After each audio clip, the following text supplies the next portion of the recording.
How entomophagy could change the world. Over the course of history, insects have proved to be a solid source of food for animals and humans, but at some point, insects became more of a fear for people rather than something they consider eating. If entomophagy was integrated back into cultures around the world, it would help slow down climate change and could potentially change the world forever. Entomophagy is the technical term for humans eating insects. There are still over 2 billion people in the world still eating insects on a regular basis. It is most common in Africa, Mexico, and South America, but since the development of animal agriculture, entomophagy isn't very common in Western cultures anymore. With their closest living relatives to humans, chimpanzees, still eating insects today, it has been suggested that entomophagy has played a big part in human evolution since the very start. Evidence shows entomophagy being prevalent throughout human history. It was even referenced in the Old Testament stating that it is okay to eat the locust of any kind, the bald locust of any kind, the crickets of any kind, and the grasshopper of any kind.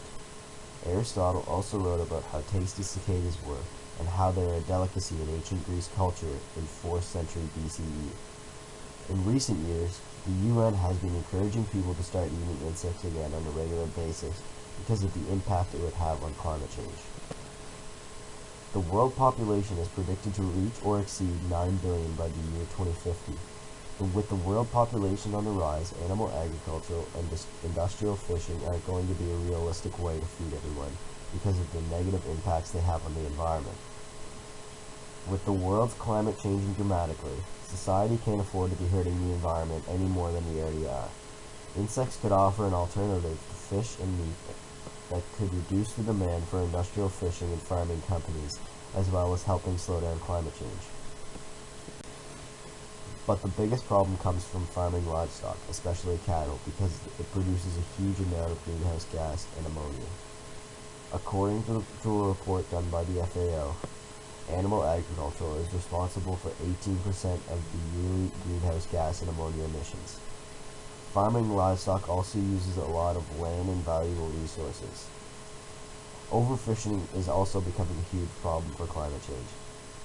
There is around 160 billion fish caught a year worldwide, and it is seriously hurting the fish populations, so there needs to be an alternative. Insect farming could be that alternative. First of all, insects' ability to convert feed mass into increased body mass is much better than cattle. Crickets, for example, only need 1.7 kilograms of food to produce 1 kilogram of animal weight. But for cattle to produce 1 kilogram of high-quality animal protein, it is fed about 6 kilograms of feed. If people started eating insects instead of meat, we could save a lot of land that would be used for the growth of food. Not only do they produce more food for less, they also produce a fraction of the greenhouse gas emissions when compared to livestock. Insects don't produce the copious amounts of manure and urine, so the greenhouse gas and ammonia emitted by insects is almost nothing. This is especially important because reducing the amount of greenhouse gases we produce is crucial to reversing climate change. Insects can also be raised to eat waste like compost or manure. Raising insects on waste could put a lot of stuff to use that would otherwise be worthless and contaminating our environment more. Finally, insect farming operations offer a possibly cheaper and easier farming industry that pretty much anyone can do. Insect rearing practices in the past have found that insects don't require a lot of space, and that as long as the temperature can be maintained, insect rearing can be done practically anywhere without the need for pastures and fields. Although how much pain an insect actually feels is relatively unknown, an insect's welfare issues are low and they don't need very much care. Like livestock farming, it can be done on any financial scale. It can be very high-tech or very low-tech depending on what the farmer wants. If people in developing countries are educated on how to farm insects, they could have a steady source of food that could feed a lot of people for next to nothing. Insects as food. Unfortunately, convincing people to give up a juicy steak for a fried cricket would be pretty much impossible, but eating bugs wouldn't be as bad as you might think. There's a lot of different ways a person can eat insects, and people often assume that something so small can't have much nutritional value. but surprisingly they do. Insects are very rich in fat, protein, vitamins, fiber, and minerals. Take a cricket for example.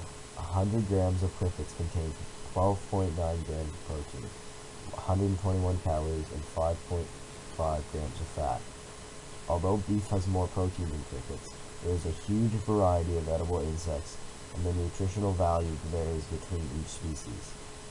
According to the FAO, there are 2,111 edible species in the world, which is a huge variety. Insects can also be eaten in pretty much any way a person can think of. If you're not a big fan of eating an insect that is still fully intact, then there are a lot of other options. There are a lot of companies out there that process insects into different kinds of food. The Portland-based company Cricket Flours makes high-protein flours as well as cricket protein powder for smoothies and cricket instant oatmeal. But there is a lot of other companies that grind crickets up into a powder as a supplement for other foods. But if people aren't willing to eat insects, animals are. Insects can be used as a high-protein feed for livestock and poultry that could replace the need for high-protein supplements like fish meal. Fish meal uses 10% of the global fish production each year and is becoming more expensive because of higher fish demands. It is used as a protein supplement in compound feed. Insects could replace fish meal as a protein supplement for livestock, which would be a cheaper and more environmentally friendly alternative, while also alleviating how much fish we pull out of the ocean each year. There would be a lot of benefits if the world became more reliant on insects than meat and fish. Unfortunately, convincing people in Western cultures to switch from beef to crickets would be almost impossible. But slowly, people are going to start to realize the impacts overfishing and factory farming has on the environment, if they haven't already. So if insects are slowly introduced into their diets, people may start to realize that eating insects isn't so bad after all.